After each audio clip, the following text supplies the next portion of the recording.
Welcome everybody. अब थोड़ी सी हमारी गैदरिंग है, एक योग के बारे में मैं कुछ शेयर करना चाहता हूँ कि योग एक्चुअली है क्या, और इसका थोड़ा क्लैरिटी लाने के लिए कोशिश करूँगा 5 से 10 मिनट के अंदर आपको एक्सप्लेन कर दूँ कि योग का महत्व क्या है, योग है क्या। देखिए, जो योग शब्द है उसका काम है, जो मतलब है जुड़ना। ये जुड़ना किस चीज़ का है? योग के द्वारा हम अपने शरीर, मन को परमात्मा के साथ जोड़ते हैं। ये योग करने से हमें प्राप्त होता है, क्योंकि हमारा जो मन और शरीर ये एक ही है, अलग अलग नहीं है। और इसको ईश्वर के साथ जोड़ने से क्या होता है, पहले वो समझते हैं, उसके बाद ये योग क्या है जिसको करने से ये होता है वो समझते हैं। तो जुड़ने से क्या होता है? जैसे अभी थोड़ी देर पहले वीना ने एक हिंट दिया कि अपनी अंदर की आत्मा को सुन पाना, मेरी चेतना, मेरा कॉन्शियसनेस मुझे क्या बता रहा है, क्योंकि वो प्योर है, वो आपको हमेशा ठीक चीज़ बताएगा। पर हमें शक्ति होनी चाहिए उस परमात्मा अंदर जो आत्मा है, कॉन्शियसनेस है, उसको इंटरप्रेट करने की, उसको समझने की। और ये शक्ति कौन देता है? ये योग के द्वारा। योग के द्वारा आप अपनी कॉन्शियसनेस को महसूस कर सकते हैं, उसको सुन सकते हैं। जो लोग ईश्वर के साथ नहीं जुड़े हुए, वो इस आत्मा को आवाज़ जरूर आती है, वो उसको समझ नहीं पाते, उसको सुनते भी नहीं, मतलब सुनाई भी नहीं देते। पर जो आप ईश्वर के साथ स्पिरिचुअल लेवल पे, किसी भी लेवल पे ईश्वर के साथ जुड़े रहते हैं, वो इस चीज़ को जल्दी से समझ सकते हैं कि असली जो अंदर की आवाज़ है वो उसको टैप कर सकते हैं, वो एकदम उनके स्ट्राइक कर जाएगी। तो ये जो है ये योग की शक्ति के द्वारा होता है। योग के अंदर कैसे जनरली होता है, वो है बेसिकली कि हम जब मेडिटेशन करते हैं या हम ईश्वर के साथ 24/7 किसी ना किसी फॉर्म में जुड़े रहते हैं। कई लोग आपने देखा होगा जब करते रहते हैं काफ़ी टाइम, तो ऐसे लोग स्पिरिचुअल जिनका काफ़ी है या योग के द्वारा कुछ डेली मेडिटेशन करते हैं और उनका मेडिटेशन सफल होता है, तो इस अंदर की आत्मा को वो बड़ी जल्दी सुन देते हैं। अब ये योग के जो गुण हैं, इनका थोड़ा 1 बाय 1 में बखान करता हूँ। जो हमारे योग के खासकर फिलॉसफी है, वो है योग दर्शन। उसमें मोस्टली ये दिए हुए हैं, जैसे कि एक सिंपल सा है अर्थ योगा अनुशासना, यानी कि योग एक डिसिप्लिन है, और ये डिसिप्लिन से स्टार्ट होता है। आप खुद देखिए, यदि आपकी लाइफ डिसिप्लिन है तो आपको अवश्य सफलता मिलेगी। फेलियर का चांस बहुत कम है। यदि आप डिसिप्लिन नहीं है तो आपको सफलता कम मिलेगी। ये एक पावर है योग की, जो एक अनुशासन हमें हमारे अंदर लाता है।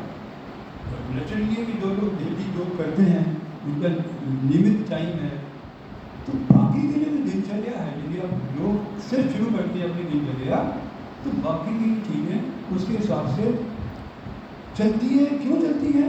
क्योंकि आपको अगले दिन फिर योग करना है और टाइम पे करना है, क्योंकि आपने मेडिटेशन भी करनी है, क्योंकि टाइम आपने निर्धारित किया होगा, तो आपका सारा दिन का सीक्वेंस जो है वो डिसिप्लिन है। ये योग की पावर है।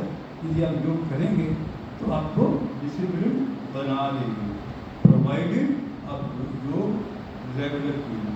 अब नेक्स्ट आता है और योग के गुण समझते हैं। जैसे एक है नास्ति योगात् परम बल, यानी कि योग से बढ़ के कोई शक्ति नहीं। ये एक बड़ी सच्चाई। जो लोग योग करते हैं उनकी मन की शक्ति, शारीरिक शक्ति, मानसिक शक्ति ये वही होती है। स्पिरिचुअलिटी भी उनकी थोड़ी ज़्यादा होती है जो लोग योग नहीं करते। तो ये एक है। अब तीसरा एक और गुण जो योग का है, योगाश चित्त वृत्ति निरोध है। इसका क्या मतलब है? जो योग करेगा उसका मन एकाग्र ज़्यादा होगा। वो मन की जो वृत्तियाँ हैं, मन क्या है, भटकता रहता है। अभी आपसे 10 लोगों से आप बात करेंगे, आपका मन जो है 10 जगह वो घूमता रहेगा, कभी उसकी बात कभी उसकी बात आपको प्रभावित करती रहेगी। पर योग करने से आपका मन जो है एकाग्र रहेगा, फोकस्ड रहेगा आपके लक्ष्य के ऊपर। तो योगाचित वृत्ति जो है, जो आपके मन के थॉट्स हैं उन पे नियंत्रण ऑटोमेटिकली आ जाता है यदि आप योग करते हैं। और जो आपके मन वेवरी है वो फोकस्ड हो जाती है। और जब आपका मन लक्ष्य की तरफ फोकस हो गया तो नेचुरली सफलता आपको मिलनी ही मिलनी है। तो ये कुछ गुण हैं जो कि योग के, और भी बहुत सारे हैं गुण। एक लास्ट और गुण बनाए थे उससे पहले कि योग ही क्या है उसको भी समझो।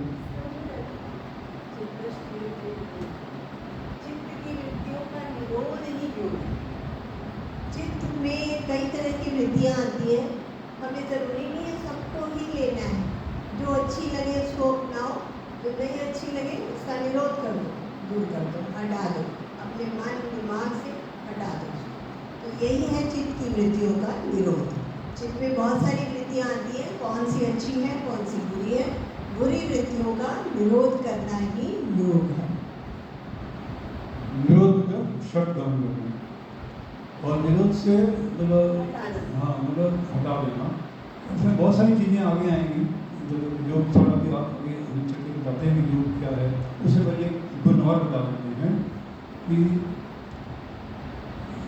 कि स्थिर सुखम आसनम, कि जो योग के आसन हैं उससे हमारा बॉडी जो है स्थिर हो जाता है, मतलब स्टेबल हो जाता है, मतलब स्टेडिनेस आ जाती है। किसमें? बॉडी एंड माइंड दोनों के लिए। तो योग यदि आप नियमित करेंगे तो योग आसन करेंगे तो आपका बॉडी जो है वो फ्लेक्सिबल बना रहेगा, स्टेबल रहेगा, बीमार नहीं होगा, वगैरह वगैरह। तो ये काफ़ी। तो अब हम नेक्स्ट आते हैं योग क्या है, तो इसको हम समझते हैं ना। योग, तो योग एक चीज़ तो है, ईश्वर के साथ जुड़ने के लिए मेडिटेशन करना पड़ा जरूरी है, क्योंकि तभी आपको। अब मेडिटेशन आप ऐसे बैठ जाएंगे तो आपका सफल नहीं होगा।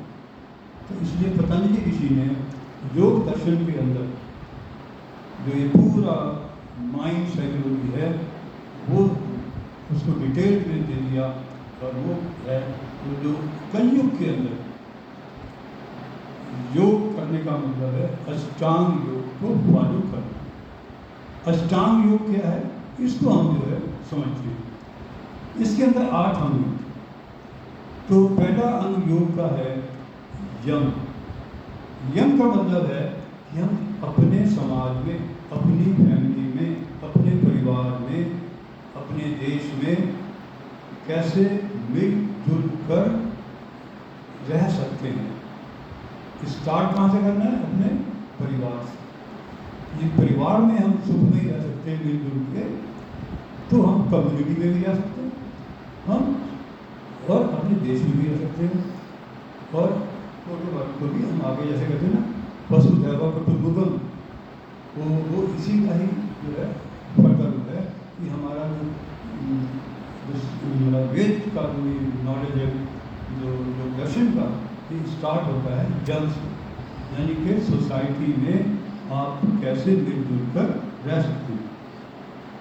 अब इसको यम 5 होते हैं, उनको यदि हम जाएंगे तो कम से कम 1 आवर चाहिए पूरा एक्सप्लेन करने के लिए। मैं सिंपल उसका यही बता देता हूँ कि सोसाइटी में मिलजुल कर कैसे रहना है, ये है नियम। दूसरा है नियम। नियम का मतलब है कि मेरा जो बिहेवियर, मेरा जो व्यवहार है वो कितना अच्छा है, कितने लोगों को पसंद है और कितने लोगों को नापसंद है। यदि आपका व्यवहार अच्छा है तो नेचुरली आपको ज़्यादा से ज़्यादा लोग जो है चाहेंगे और आपको खुश रहेंगे और दूसरों को भी खुश रख सकेंगे। तो इसके भी 5 वो सिस्टम है कि कैसे हम अपना व्यवहार अच्छा करें। तो वो हम फिर डिटेल में आ जाता है बाद में, इसलिए मैंने समय 5-10 मिनट दिया हुआ है तो मैं उसमें डिटेल में नहीं जाता। पर कहने का मतलब है कि हमें अपना व्यवहार अच्छा रखेंगे तो हम अच्छे इंसान बन सकेंगे। और योग के अंदर जब मेडिटेशन करेंगे तो नेचुरली हमें सफलता मिलेगी। थर्ड है आसन। अब आसन हमें करने हैं, रेगुलर करने हैं। योग आसन जो होते हैं, बहुत सारे आसन हैं, ताकि हमारा बॉडी फ्लेक्सिबल बना रहे, हमें जॉइंट्स पेन ना हो, हमारा हाथ पैर जो है वो अच्छे रहें। क्यों अच्छे रहें? एक तो फिजिकल लेवल पे, दूसरा क्या है, जब आप ध्यान लगाएंगे, मेडिटेशन करेंगे, तो आप एक ही पोज में आपको बिना हिले डुले कंटिन्यूस बैठेंगे, तभी ध्यान लग पाएगा।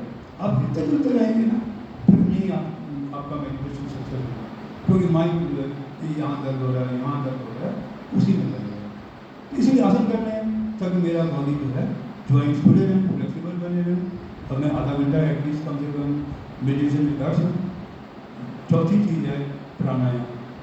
यम हो गया, नियम हो गया, आसन हो गया और प्राणायाम। प्राणायाम आप काफ़ी लोग शायद करते भी होंगे। तो प्राणायाम से क्या है कि हमारा जो प्राणायाम में क्या करते हैं, एक तो हमारा फिजिकल लेवल पे तो फायदा होता ही है कि ब्लड हमारा ज़्यादा प्यूरीफाई होता है, हार्ट हमारा अच्छा काम करेगा, हमारी मसल प्रोग्राम में ब्लड सर्कुलेट होगा, मतलब फिजिकल लेवल पे भी फायदा होगा और मेंटल लेवल पे भी फायदा होगा। मेंटल लेवल पे क्या फायदा होगा, क्योंकि प्राणायाम जो है हमारे नोज का जो हमारे नर्वस सिस्टम है ब्रेन का, उसका सेंटर यहाँ पे आईब्रो के सेंटर पे, जिसको कि हमारे यहाँ थर्ड आई भी बताया जाता है। तो पिट्यूटरी ग्लैंड ये सारी चीज़ें यहाँ पे आगे मिलती हैं। तो इससे क्या है कि जो मेंटल लेवल पे जो है, जैसे हार्मोन्स वगैरह जो डेवलप होते हैं, वो भी पॉजिटिविटी आती है और हेल्थी हार्मोन्स पैदा होते हैं पॉजिटिव, जो कि आपको हैप्पी बनाते हैं और आपको मेंटली आपको स्ट्रॉन्ग बनाते हैं और आपको फोकस्ड माइंड आपको करते हैं। तो प्राणायाम से बहुत फायदा है। तो प्राणायाम भी करना है ताकि जब हम मेडिटेशन में बैठें तो आप फोकस्ड रहें। तो 4 चीज़ें होंगी, यम, नियम, आसन, प्राणायाम। अब 5वीं चीज़ है वो है प्रत्याहार। तो ये 5 लेवल, 4 लेवल पे आप रेगुलर कर रहे हैं 6 महीने से, 1 साल से।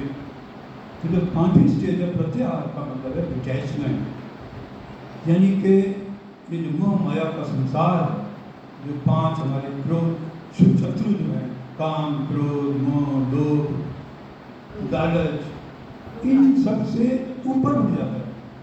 क्योंकि आपने सबसे पहले यम किया, आप वैसे ही खुश हो गए, सोसाइटी में गए, आप करना अच्छा है। दूसरा आपका नियम है, आपका आचरण भी अच्छा है, आसन भी कर रहे हो और प्राणायाम भी कर रहे हो, मन भी आपका शुद्ध हो रहा है, शरीर भी शुद्ध, मन भी शुद्ध। तो ईश्वर के साथ जुड़ने में जब मेडिटेशन करोगे तो सफलता मिलेगी। तो ये प्रत्याहार की जो स्टेज है, दिस इज बेसिकली डिटैचमेंट या कंट्रोल ओवर आवर सेंसेस। तो ये कंट्रोल हमारे सेंसेस के अंदर क्या है कि हमें जो 5 शत्रु हैं इनसे हमें दूर रखता है, हमें गुस्सा नहीं आने देगा।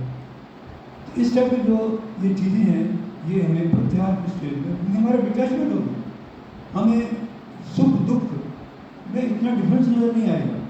और हमें कोई गुस्सा करता है, हमें कोई बेइज्जती करता है, हमें फर्क नहीं पड़ता, क्योंकि हम ईश्वर के साथ जुड़े हैं, हमारा कैरेक्टर अच्छा है, हमारा आचरण अच्छा है, तो जो है सफलता ही सफलता है। तो ये 5वीं स्टेज है प्रत्याहार की, it is a result of doing regular yoga, pranayama, asana, yama, नियम, इनको फॉलो करना। अब नेक्स्ट स्टेज जो है वो है मेडिटेशन। फिर आपने डिटैचमेंट भी आपको अंदर अचीव हो गया, तो अब आपको ध्यान तो लगना चाहिए।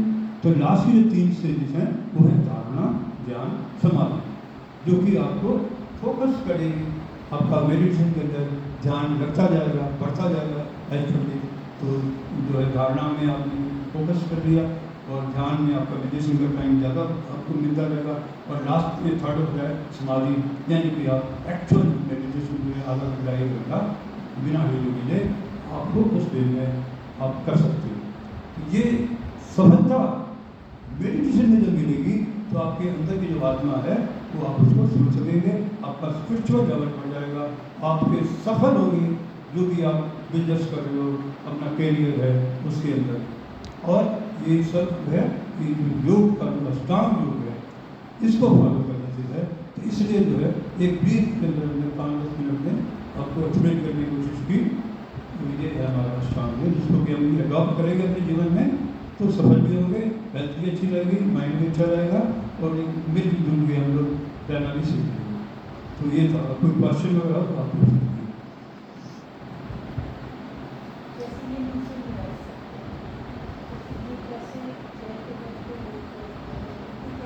ये कर सकते हैं, मैंने हिलना मिलना चाहिए। और जब योग आप करेंगे ना तो आपकी पावर भी बढ़ेगी, बैठने की क्षमता बढ़ेगी। ठीक है, कोई बात नहीं। अब जिस भी पोजीशन में रहेंगे ना उस पोजीशन में ही इनको बैठ के मेडिटेशन करें। ऐसा कुछ नहीं है कि आप पालती मार के पद्मासन में या सुखासन में बैठे, अब कुर्सी में बैठ के भी करते हैं, आप लेट कर भी कर सकते हैं। मेडिटेशन क्या क्या है, हमें ईश्वर के साथ जुड़ना है और हम उस पर जब हम मेडिटेशन करेंगे, ध्यान लगाएंगे तो आपका मन भटकेगा नहीं।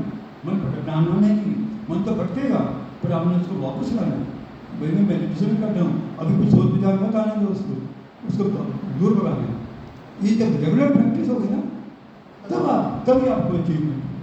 तो इसमें कोई घबराना नहीं है कि मैं बैठ नहीं पाता हूँ, अब लेट के भी कर सकते।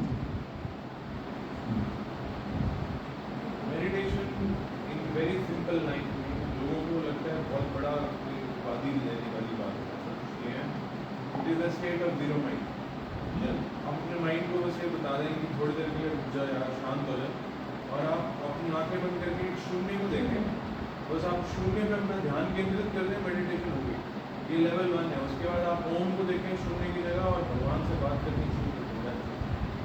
This is meditation. और ये आप बैठ के, लेटे हुए, खड़े होके, गाड़ी में, सोते उठते जाते आप कभी भी कर सकते हैं। अगर आपको स्टेज 1 0 पहले अचीव कर लें फिर ओम को अचीव कर लें।